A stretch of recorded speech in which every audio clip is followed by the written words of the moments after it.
Welcome everybody to our monthly leaders lunch. Smaller group today, much smaller group, and that's great because we can be more intimate, get more questions answered.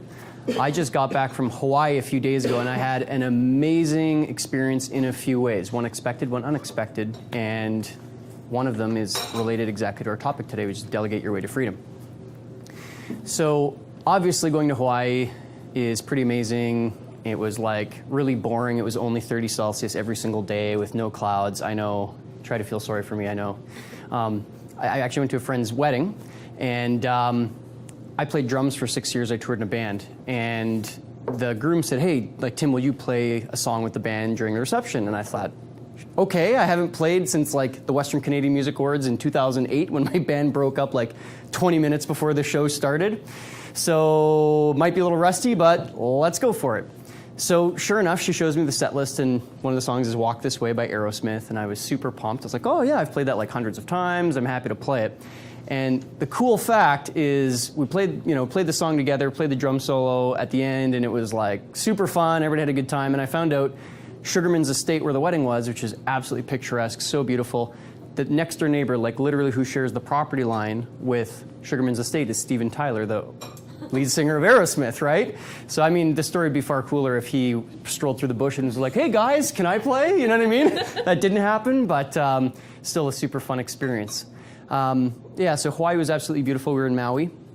And so that's the expected, beautiful, awesome, exciting part. The part that's maybe a little bit more behind the scenes is I actually went 8 full days in Hawaii without checking email once, without checking my team's project management software once, and with getting 0 oh shit text messages or emails or phone calls from anybody on my team. I was in perfect peace and bliss for 8 straight days. And the bonus cherry on top is I got home and I opened up my email and there was only about 25 emails in there for me to deal with, which was about 3 to 4 hours of work, and that's it. How awesome does that sound?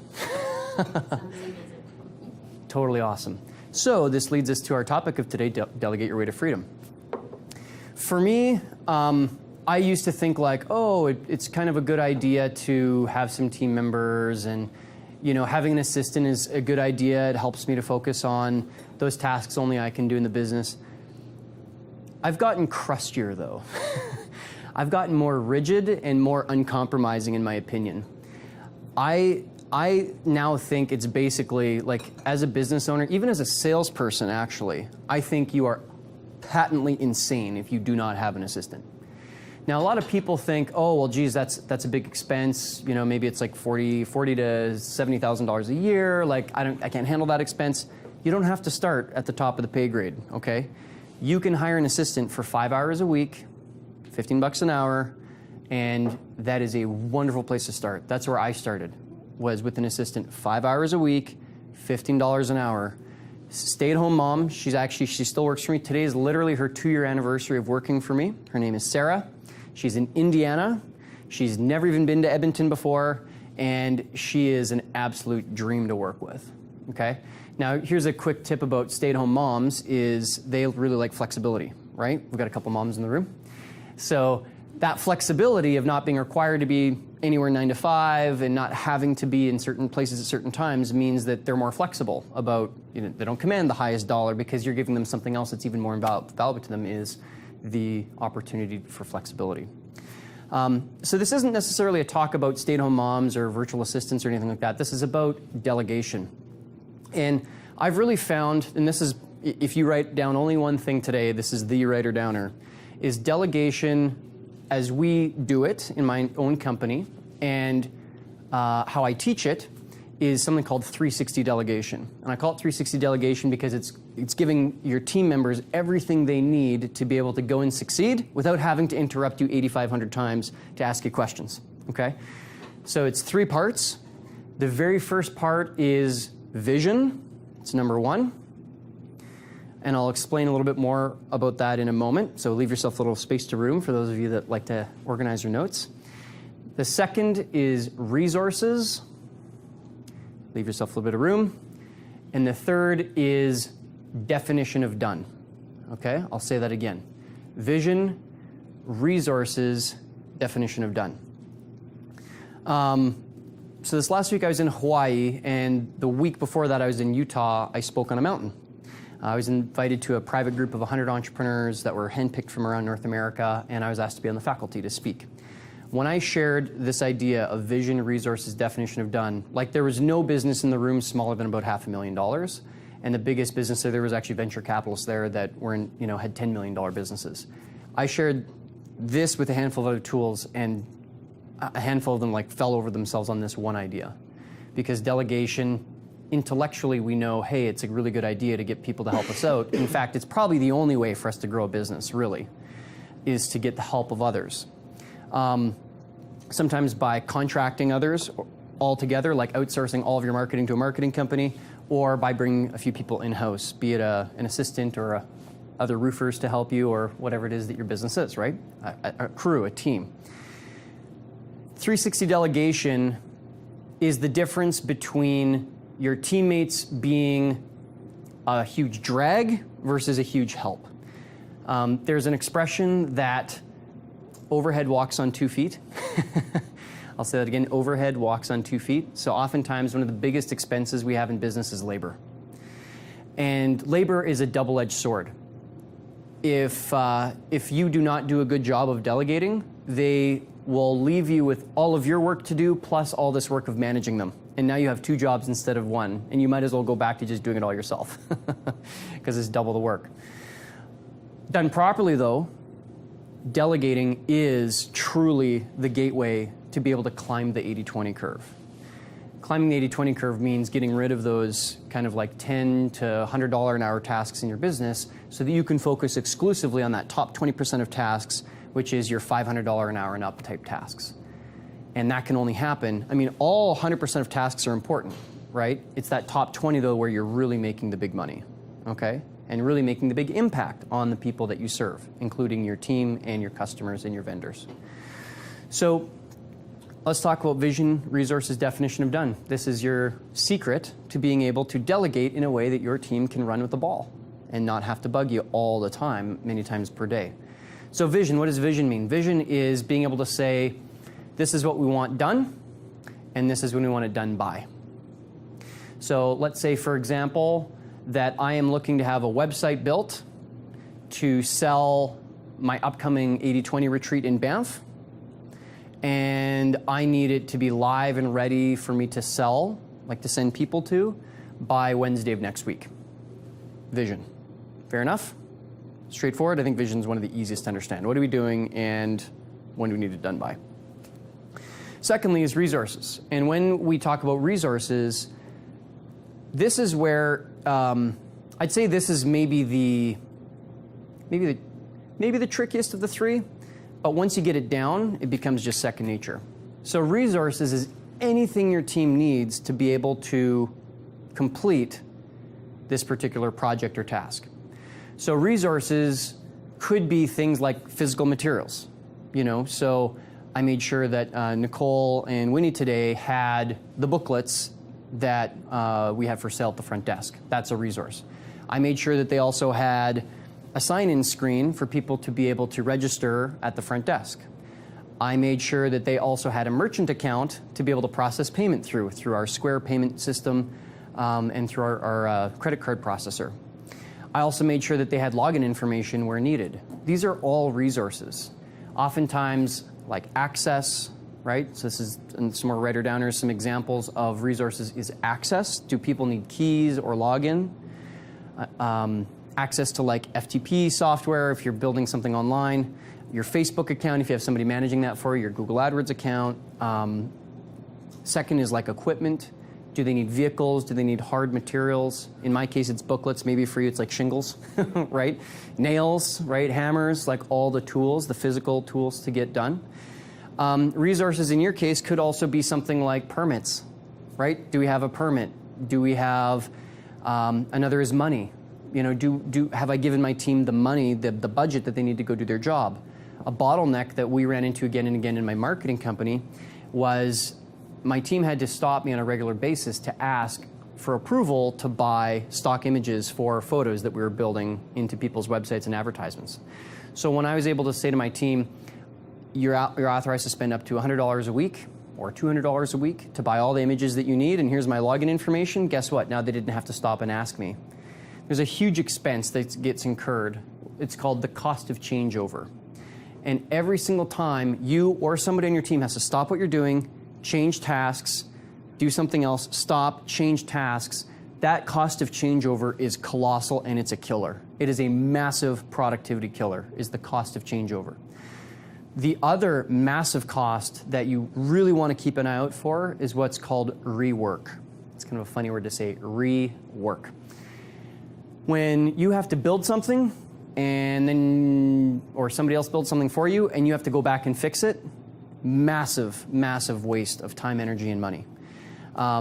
Certain studies have come out that have shown that the cost of, you know that old carpenter's expression, measure twice, cut once, right?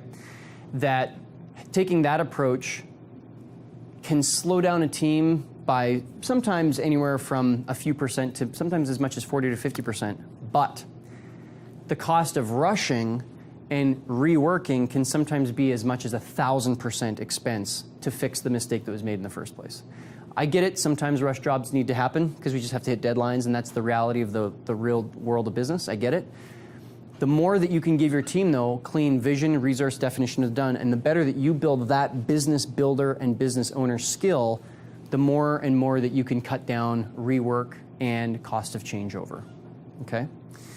So resources is a huge part of that. And the third, and I would say if resources is maybe a little bit tricky, a little bit more abstract, I would say definition of done is where the vast majority of projects fall apart. The vast, vast, vast majority of projects fall apart.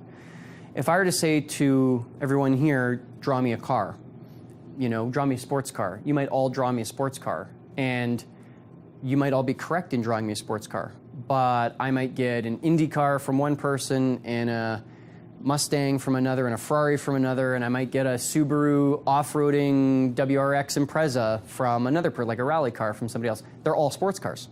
They are. You guys all did your job, thank you.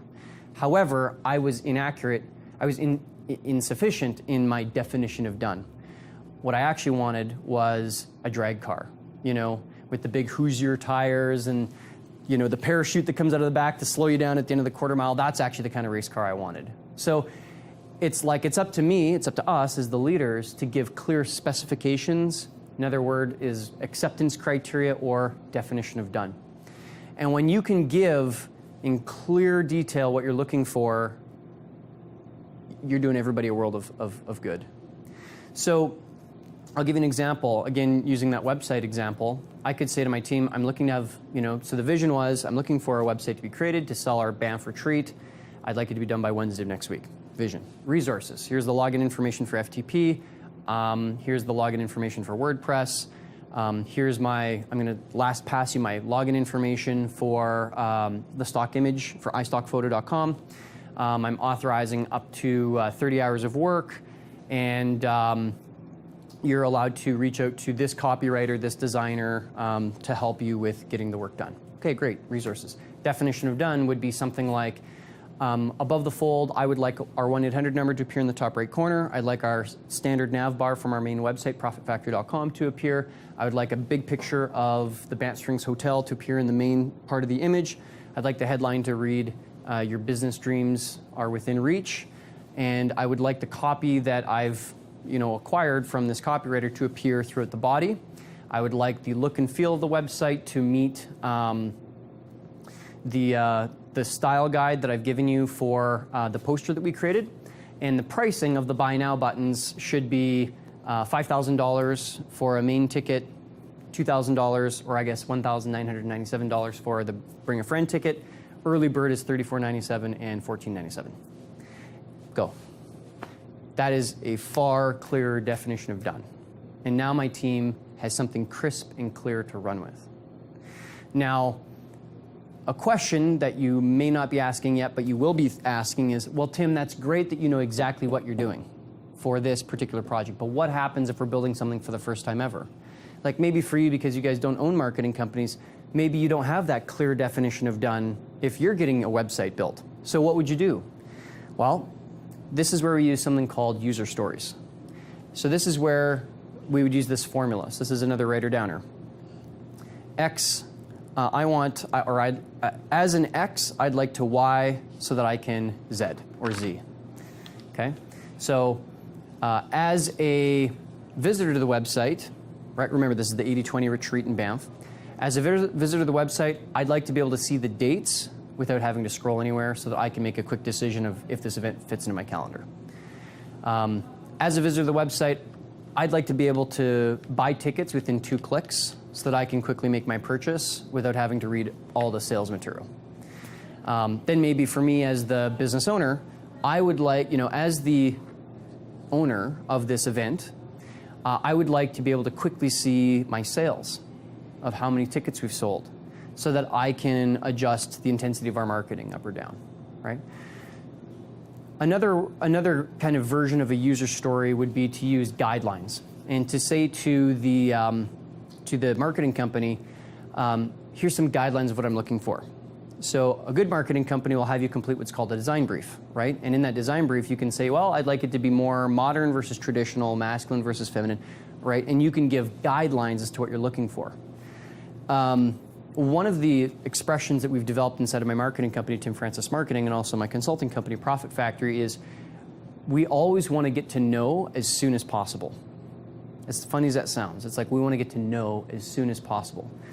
So it's like, you could go do an entire roofing job and you've put all the money and all the labor and everything on the roof of somebody's house, and they might go, oh, I don't like that color.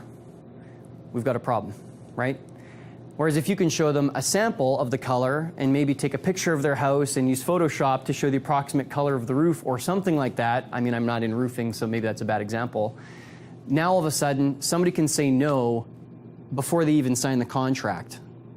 So we're getting to know way sooner. And the sooner that you can get a no from someone, the less that you incur, guess what? The cost of rework and the cost of changeover, which is way better for everybody. I got to really tip my hat to the world of software development, apps, websites, any of the SaaS, like software as a service tools out there. In Silicon Valley, they've developed something called Lean Startup. They also developed a project management strategy called Scrum, and it's all about what's called rapid prototyping. So instead of us building an entire website, maybe we can just build what it looks like in Photoshop. It's not clickable, but we can see what it looks like. Actually, wait, no, hold on. Before we even do that, we're just going to take a pencil and a piece of paper and draw on a piece of white paper what it might look like, and that might take like 10, 15 minutes, and write the headlines and put, sketch, hey, this is a bit of the wireframe of where we see the main picture, the main video going, and this is where you see the opt-in form going, and just a real rough sketch. And if they look at that and they agree, then maybe we'll proceed with the wireframe. And if then they like the wireframe, then we can actually produce the graphic, like the web design, and if they like that, then we'll go ahead and code it. Again, giving us the ability to get to know as soon as humanly possible. And when your team understands vision, resources, definition of done, now it's not just you that has to carry the burden of getting it right off the bat every single time. When your team understands vision, resources, and definition of done, 360 delegation, now your team can stop you before the end of the meeting and say, whoa, hold on. I'm not clear. The definition of done to me isn't, I'm still feeling some fog on this one area. Can we please discuss that some more? And so they can actually push back in a really great way. In a really, really great way. So vision, resources, definition of done, yes, as the leader, you're learning it here today, and you're expected to lead that with your team as you move forward. And at the same time, it's actually a whole team tool for everybody to be able to use. When you go to hire, be it contractors or in-house team members or whatnot,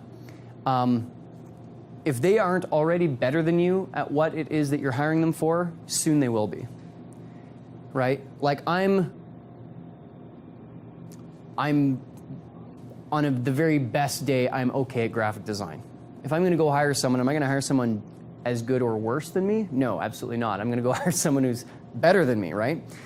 And so they can actually provide you with a lot of the vision, resources, definition of done.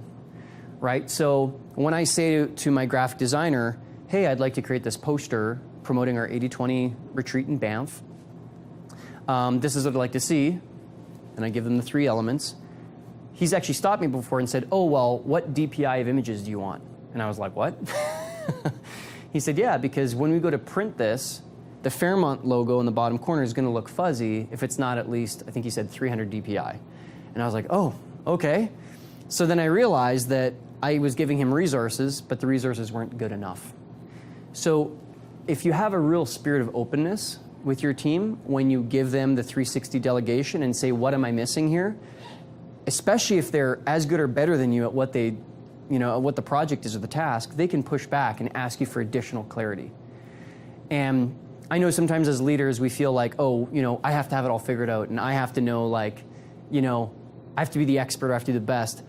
And I think, just my experience, maybe you've experienced this too, the more and more that I've just said, like, I want to be the dumbest guy in the room. Not because I'm dumb, but just because everybody around me is just that much better than me, the more that it really invites this energy of collaboration and this energy of, like, other people being able to bring their expertise to the table, like the example of the DPI of the images. Like my designer saying, well, do you want this to be full bleed or not? Full bleed means it goes all the way to the edges versus a white border the whole way around. And I was like, oh, right, yeah. Actually, it would look nice to have full bleed. He said, okay, well then we're going to need printer's marks on all the corners so that they know where to cut to make it look nice and pretty. So having that energy of inclusiveness and saying, hey, I'm just a team member like everybody else. I mean, yes, you have to be the leader and you carry the burden of responsibility at the end of the day, but having that inclusive energy really does wonders. Now, a big part of delegating is also knowing the Kolbe score of the people that you're working with. Hiring successfully the right team member requires knowing not just the skills of a person, which is their cognition, not just their attitudes and values and their drive, which would be their affect, but the third part of the mind, which is called their conation, and that's their working instincts. When you give them a task, are they really thorough? Do they have attention to detail? Or are they more like, let's just get it done quick and dirty? Are they somebody who likes to just get started, or are they somebody who needs a lot of information first, right? And understanding a person's work style allows you to really speak their language. I went and got worldwide certified as a Kolbe consultant just because I started seeing how big of a gap this was on my team and on the teams of the clients that I consult to. And I have to tell you that since I've started including that into my team building strategy, it's like life is so much smoother. A very quick, because this isn't a Kolbe talk, but just a very quick overview is to say, all of us know how to pack our bags to go to the airport the night before a flight. We might all even want to do it because we know that it would make the next day much more relaxed. Yet for some reason, some of us, as much as we may want to, we're ramming everything into the suitcase 10 minutes before we got to fly out the door, and we're driving 140K down the Henday to make it to the airport, 3 minutes late, and thank God we made it through customs, okay? So I see some smiles in the room. And that's the difference. We have the skills, we want to do it, yet some people, maybe even ourselves, we just won't do it. And that's the Kolbe part, is understanding a person's working instinct. So, so I encourage you to include that in your thoughts when you're looking for team members. Now, I would be remiss in this chat if I didn't point this one item out. I've touched on the 80/20 rule just to be absolutely crystal clear. And I think in business this is one of the most important, if not the most important, principles or laws of nature that transcends everything, is this idea of the 80/20 rule. We're taught in school that everything is 50-50. All your marks count for the same in your grade, in your average at the end of the year. In the real world, though, it's not about averages. It's about what are the few things that make a massive difference and then just ignoring everything that's inconsequential. If we look at the city of Edmonton, less than 20% of the roads carry over 80% of the traffic, right? Henday, Yellowhead, White Mud, Wayne Gretzky Drive, right? If you look at shoes in your closet, clothes in your closet, you wear less than 20% of it more than 80% of the time.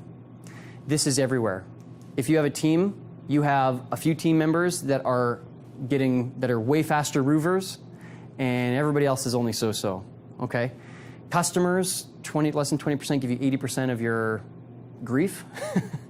And also less than 20% bring you 80% of your joy, ease, smoothness, happiness, referrals, testimonials, all the rest. It's not about making the bottom 80 better.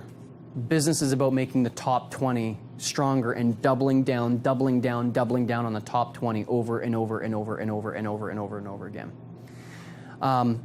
So this is the asterisk on everything, is you could take a look at 100% of all the tasks that you're doing in your business right now. And you might say, oh, well, here's this bottom 80%, and I can just hire someone for that, and that. I can get someone to shovel my snow. I can get someone to, be my assistant. Someone can come and do my books for me. Someone can stuff envelopes for me, address envelopes, whatever, can take care of all of that. Before you go and do that, though, because like we said, labor can be very expensive, and it can be time-consuming to manage your team, ask yourself the all-important 80-20 question. Of this bottom 80% of tasks, can I just eliminate like half of all of this movement and activity? And you might be shocked when you ask yourself honestly, what can I just eliminate? Why would you take the time to hire someone for something that doesn't really need to be done at all? An example I've given in past talks is in my marketing company, I was doing reports for this one particular client on how their online advertising was going. And I was about to hire someone to produce all these reports on a monthly basis for me so that I wouldn't have to do it anymore. And then I stopped myself. I picked up the phone, I called the client, who happened to be my dad. And I said, hey, Dad, we send you these reports every single month. Do you even read them? And he said, I read the first few. I realized, wow, you really know what you're doing. And every time there's been a problem, you've been the first one to get in touch with me before I've ever had to reach out to you. So now I just don't even bother reading them. And I was like, oh, all right. So we just eliminated. We just stopped doing the reports. And he was cool with it. We're cool with it. We still stay in touch, obviously, make sure customer service is kept up and he's happy and everything. And that's that. How much in your business that's going on is just motion and activity and paper shuffling, and what's actually really, really important?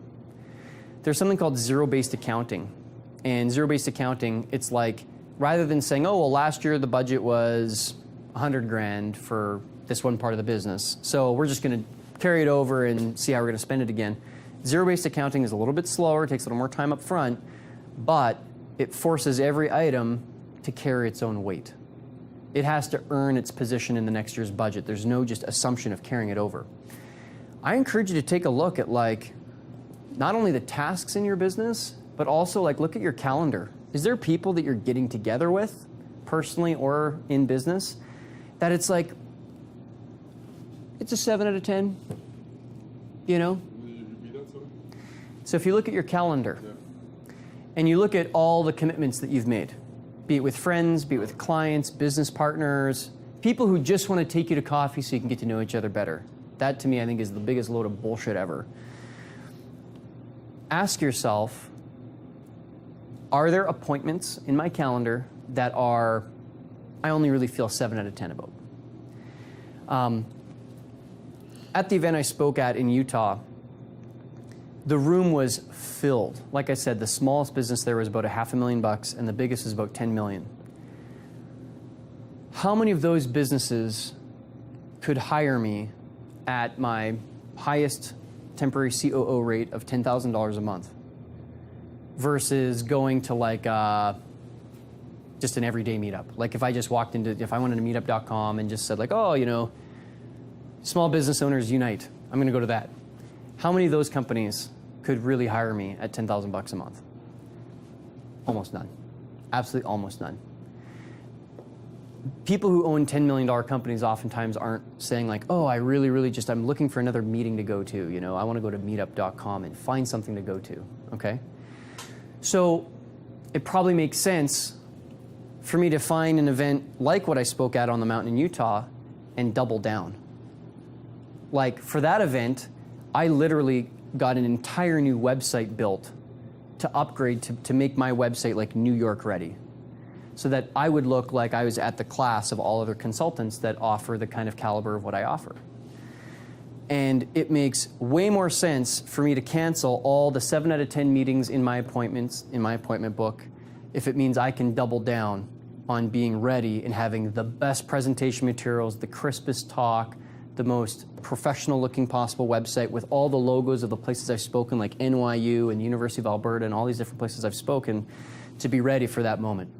Like, there's a reason that athletes, you think of a sport like football, they play once a week, okay? Baseball, whatever, they play like 6 times a week. I don't understand a sport. If you can play 6 times a week, you're not playing hard enough. Think of like football or hockey or basketball where you can only play a couple times a week. Everything is about rest, rejuvenation, preparation, and getting ready for that moment when it's game day. Those guys double down, and those women double down as well in the women's sports, including in the Olympics and whatnot. I really encourage you to take on more of that athlete mentality of being like, how do I rest and prepare and get ready to double down for when the lights are brightest, instead of being mired in playing pickup hockey or pickup basketball or volleyball 7 days a week. It's when you find those few big opportunities and you double down and show up big, that's where you're going to get your quantum leaps, rather than just chipping away, chipping away, chipping away, chipping away.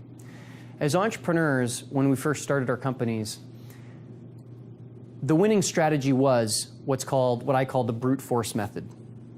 Okay?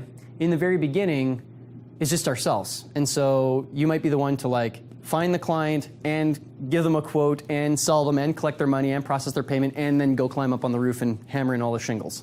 Like, that's how it starts. And that's good. I think it's maybe not necessary 100% of the time, but like at least 90% of the time, we have to go out and just be on the front lines and just learn, like, what the heck is this business that I'm in, right? And what are the objections that people have? And what is the fastest way to be able to build this product or provide this service? And then from there, once we start getting some success, we start getting some referrals, a few more clients start coming in, we go, this is awesome, I'm excited, let's go.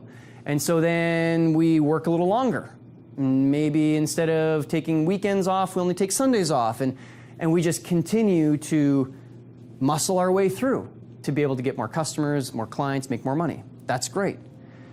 But that has an end point.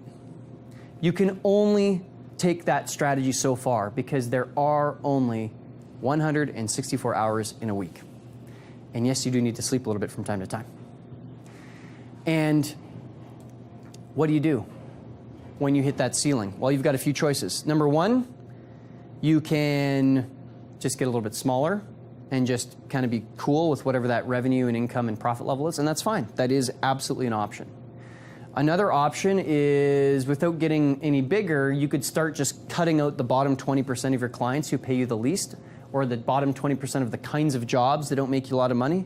Maybe in roofing, it's like people who just have a few little repairs rather than like the full mansion that needs the roofing or something. Like, you get to know like where the money is in the clients, and that's fine too. If you want to stay there, if you want to keep your business probably under $500,000 or so, that's probably another winning strategy, and that is perfectly fine, right? But if you're looking for a business that you can disappear for 8 days to Hawaii, and the business keeps running and keeps building, and customer service keeps happening, and payments keep coming in, and you don't have to be there to keep hustling and providing the muscle, then you need a different strategy. I get there's some exceptions. If you're in a very seasonal business, maybe you can take off to Hawaii when it's really cold outside or something. I get it. I think what you mean, you get what I mean though. If you want a business that can run without you, irrespective of the season, irrespective of the time of year or day or week, that's where it's time to delegate and to build a team. And using vision, resources, definition of done. Using hiring, knowing all three of the different areas, right? Cognitive, conative, and affective. And then from there, regularly watching your team every 2 weeks or so to step back and say, okay, what are we learning about the market? What are we learning about our process? And what skills and tricks have we learned that we can put into systems and checklists so that we're capturing our wisdom and getting smarter as a team all the time? That is what is called the engine room.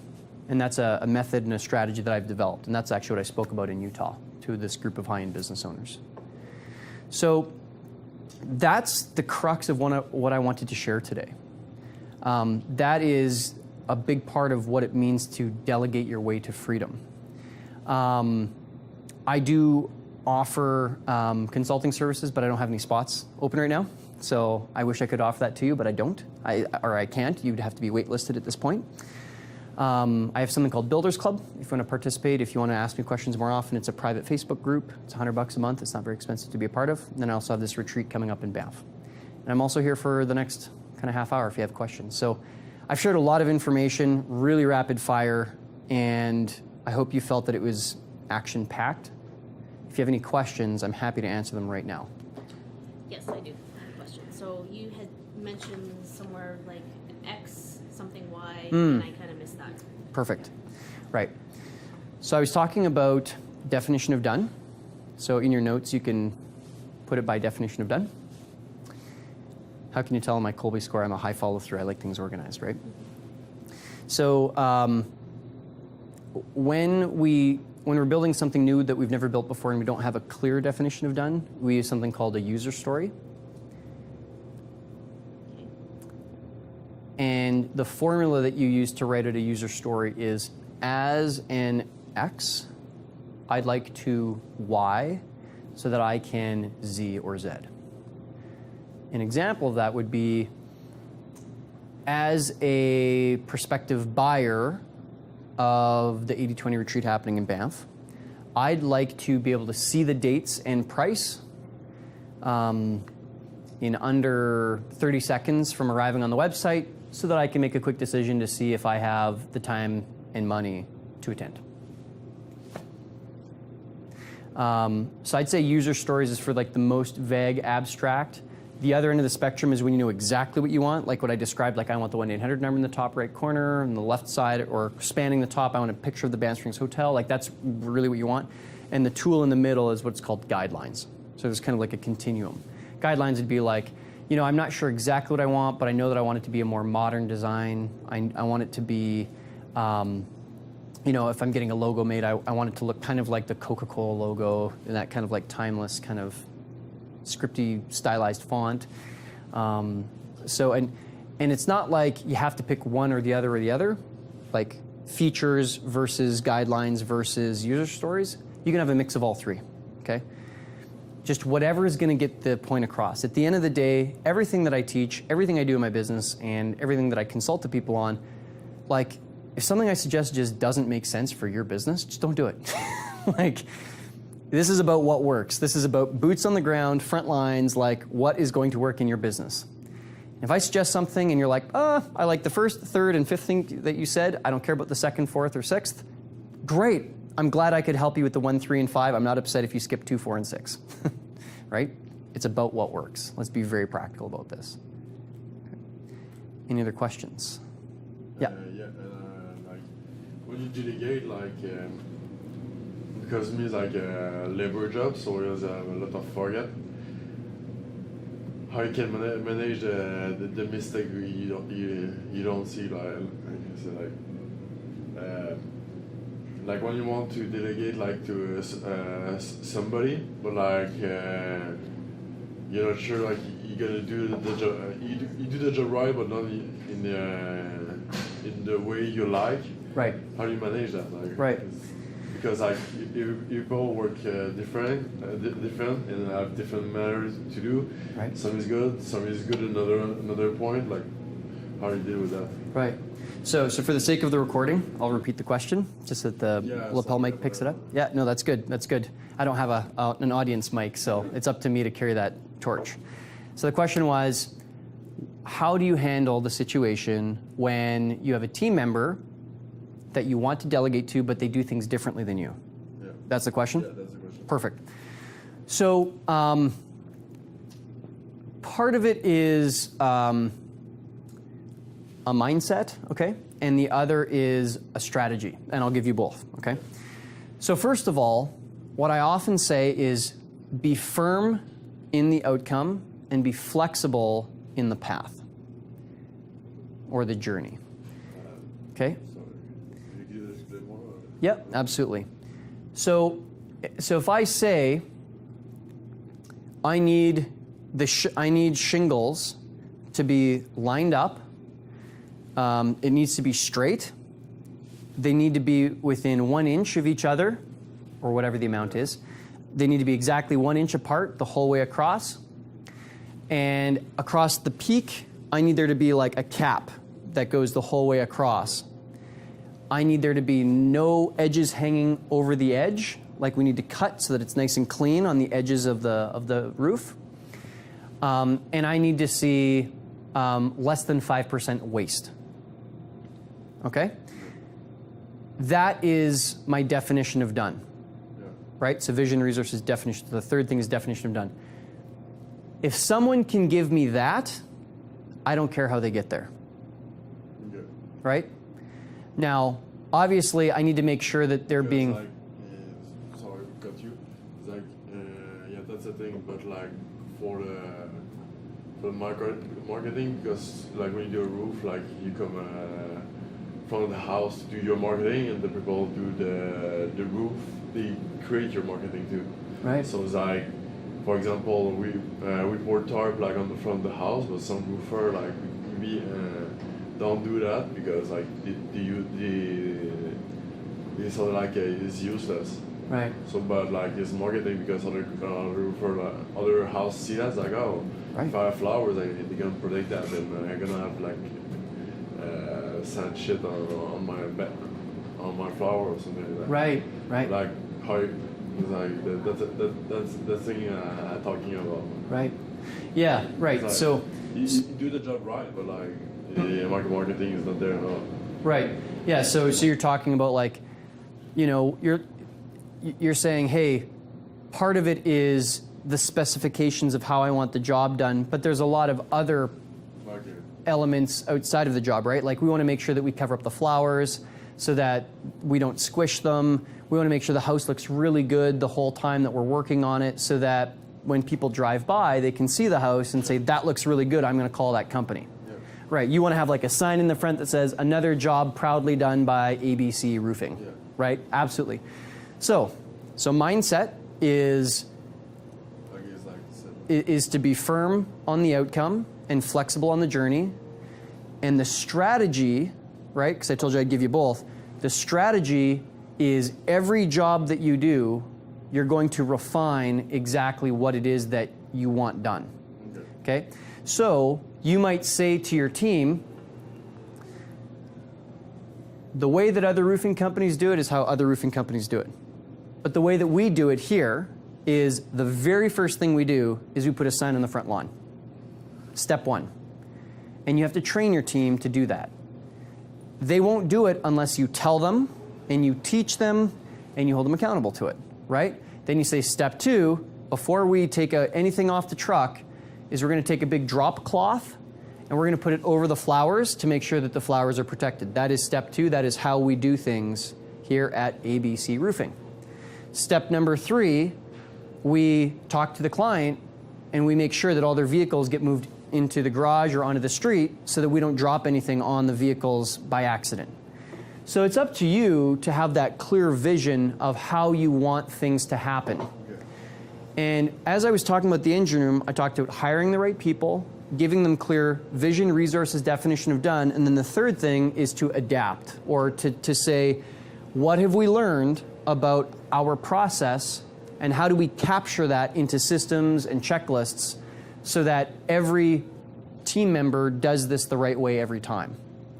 And every crew, when you start adding entire crews and you grow not by 1 or 2 people, but 4 people at a time or 2 people at a time, you can now clearly say to them, you know, this is how we do things. Come, you know, you're a new crew member, come see how our best crew does it and train with us for a week or 2, and then you can go be your own independent crew. And that's when you teach people, we put a sign at the front, we put a drop cloth on the flowers and everything. So that strategy is called systems, right? Yeah. So for you, it's important, for all of us, it's important to know what are the non-negotiables. What is not negotiable? So a line of straight shingles, not negotiable. Squishing the flowers, not negotiable. If you want to carry a belt around your waist and the nails are on the right side or the left side, I don't care. That's negotiable, right? If you want to, if you want to make twice as many trips but carry less shingles because it's easier on your back, great. As long as there's no WCB or occupational health issues, do it any way you want, right? So it's about knowing what really matters and being firm on that. And they do need you. They need you to provide vision and leadership. If you think of a sports team, if the coach just said, well, whoever wants to jump on the ice, just go for it. You know what I mean? And whatever strategy, I don't know, you guys make it up. Like, it would be a disaster, right? So they're looking to you to be not just the team captain, okay, but actually the coach of the team to say this is how things are going to be. Okay. Yeah. Any other questions? No, I don't. I think I'm good. No? How are we doing for time? I promised I'd finish by 12:20, or 1:20 rather. 1:22. Ooh. Okay, so our last 8 minutes are really just flex time until 1:30 to be able to discuss anything else, any other questions and answers, or even things not related to this talk. If you have any other questions about past talks you've come to or things you've read on the internet from me or whatnot. Does anybody have anything at all about scaling a business, delegating, systemizing, hiring? In the hiring, because in roofing company you have a lot of sailor in Mountain, and it's easy to do because you just subcontract. Right. How do you get a seller gonna stay in your company? How do you get someone to stay with your company? Because I have a company. Anyways, how you can keep it the salesman in the company don't see other place, or you can start by himself. Right. Right. Yeah. Like just a roofer could just leave and start their own company. Yeah. Right. Because you can just a seller of selling roof door to door, and you have the company roof, and you just subcontractor. That's the way you work. So it surprised me when I discovered that, but that's the way you work in Mountain. Right. So it's tough to keep your people because they can just easily go do their own thing. Yeah. So right. how do you manage that? Right. So a couple resources. One I'll give you is there's a company in the United States called Zappos. Yeah. It's one of the top online retailers. Zappos. So Z or Z, A, P, POS.com. ZAPPOS.com. They have such good retention. They have call centers of dozens and dozens and dozens of people, and call centers is another job or situation where there's a lot of turnover. And the owner of the company, Tony Shea, has become so good at retaining employees. I don't remember if it's the 3-month mark or the 6-month mark, but there's a period in time where he'll offer his employees, once they cross that 6-month mark or 3 months, whatever it is, he'll offer them $5,000 to leave. Yeah. He'll actually pay them $5,000 to quit. That's crazy, right? And yet almost nobody takes it because the culture at Zappos is so good. The feeling, the energy, the experience is so good that people want to stay. So I encourage you to read some of his books. His name is Tony Shea, and the way you spell it is a little bit tricky. It's Tony, Tony, first name. Last name Shea is actually H-S-I-E-H.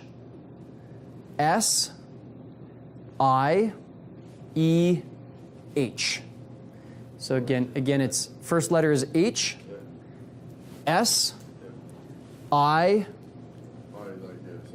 Yeah, like I en français, I. Yeah.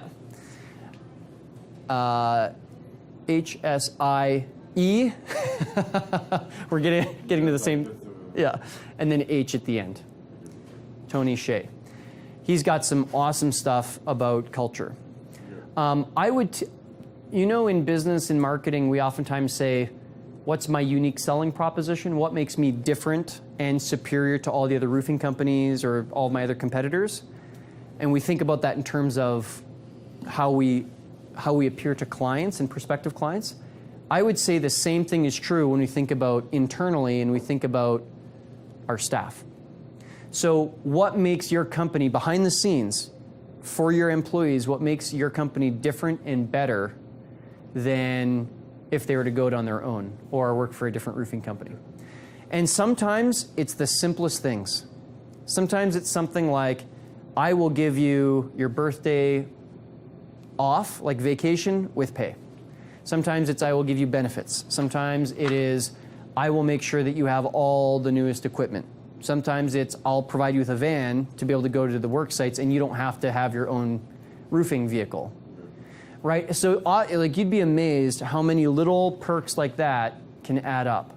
Another is if your company has a real sense of purpose and passion, oftentimes people will get excited about that. Like at Zappos, getting back to the Tony Hsieh example, their goal isn't to sell as many pairs of shoes as possible. That's not the customer service team. Their goal is to deliver happiness. With every box that they ship, with every phone call that they take, and that's their why reason. So another good book to check out is a book called Start With Why by Simon Sinek, yeah. And I've almost completed what I believe is my why reason, and it's really profound because people can feel it when your company is about more than whatever it is that you sell. Do I sell consulting? Yeah. Do I have events? Yeah, like this and in the Rockies. That's all fine and dandy. Like that's great. But when there's an underlying story and a meaning and a passion that goes beyond just how do we hire people, people can feel that and people bite into that. So my why reason, 5 years ago, I worked so hard that I actually developed a stress-related illness and I couldn't walk for 3 months. And so I had to learn how to avoid getting sick again. And how I did that was by learning about systems and hiring and building a team so that my business could depend on a team of people and systems rather than depending on me. I know what it's like when you don't do this. So much so that I've actually been basically crippled. I was like 27 or 28 years old and I couldn't walk. So I think my why reason very much is triumph of the human spirit. I think entrepreneurs are, they really punch above their weight class. I think that entrepreneurs bring more value to the table than pretty much anybody else. Yes, a heart surgeon and a teacher, and they all have really important roles. There's something about entrepreneurship, though, that you overcome some even bigger odds, right? Like at least when you're a heart surgeon, you know the path to follow. Oh, I have to go to this school, then I have to go get my doctor, my MD, and then I have to go and get my surgery specialty. As an entrepreneur, you don't even have that path. There is no path to follow. So that's why I think it's even more difficult. And there's no guaranteed salary at the end of it. You know what I mean? Whereas a heart surgeon knows they're going to make $250,000 a year or whatever. So I think for me, in my own journey, the idea of triumph of the human spirit, about overcoming great odds and succeeding at the end of the day in the face of adversity, that's really why I do Profit Factory, is to support other people that want to really show up in a huge way, and beat the odds in entrepreneurship. Like, what is it? 1 out of 10 businesses fail in the first year, and of those that succeed, the 10% that succeed, 90% of those fail within 5 years, so you have a 1 in 100 chance. Awesome. With tools like what I've shared with you today, you have a better than 1% chance. You absolutely do, because you're coming to the gunfight with a gun, not a knife, if you know what I mean. So that's maybe a rough example, but any other questions or comments before we wrap up? Yes. More of a comment. Just to speak to more about where you were 5 years ago, even previous to the 5 years. One of the main differences is that you have more color in your face now than you ever used to. That's true. Yeah. And the reason why I say that is because, can I share this? Well, I don't know what you're about to say. He worked so much that he was always in the house, in the basement, Yep. working in his man cave. Yeah. And yeah, so you barely came out to do stuff. He was always very selective about what he wanted to attempt, but even back then, because he was so focused on trying to get things done, it was always like to actually see him come out socially was like, it was like, wow, Tim's coming out, like outside. Yeah. So, anyways, there's just a big difference between how you live your life now. You're really living life now, which is awesome. Thank you. Yeah, what I'm getting from that is you feel like I'm walking my talk. Yes. Yeah, very cool, very cool. Yeah, a little bit of a tan. Underneath this suit jacket, there's a little bit of peeling skin from a sunburn from Hawaii. You know what I mean? I'm still Snow White when it comes to like burning and being very fair skinned, but at least I'm getting out in, like you said, being out and about a little bit. So, yeah, absolutely. Any final comments or questions? Another question, like for just about when negotiate now when employees come how to build a system like to the salary price on the roofing, because Right. it's difficult to manage that because somebody have experience, some not, some are learn more fast than others. Like Right. how do you manage that? Like you pay piecework, or you pay like what's on your opinion, what's the best way like to manage that? Right. Do I pay my people by the hour? Do I give them a salary? Do I pay piecework where, for each job they get paid a fixed amount? Like, yeah. I give them a different salary because we negotiate that. Right. Right. Another thing like difficult to manage that. Right. So I think that is one of those. I know you want me to just tell you like the right answer, and like book or read, I can. yeah. So I think that that's something that you need to figure out in your industry, and I encourage you to try it a few different ways. I think what's really powerful is when we go and find really successful companies that are not competitors. So like maybe call Calgary and just call around and see, or Toronto or Ottawa or Quebec City or Montreal, and just see like who's really doing an amazing job. And because they're in the same industry as you, but they're not your competitor, they might be willing to share with you how they run their business. And oftentimes when we have that spirit of learning, and I mean you're a young guy, it's even easier for you to say, well, I'm new, I'm young, or whatever, please can you tell me what's working so well for you? They can give you such huge shortcuts. One of my mentors, his net worth is over $100 million. So he's very successful. Every time I have an opportunity to sit down with him, which is a few times per year, he'll say one thing that accelerates me by at least 3 months. Like it would have taken me 3 months to think through the situation and the problem and figure it all out on my own. Or if I just ask, he can usually say one thing and then something clicks in my brain and I skip ahead by 3 months.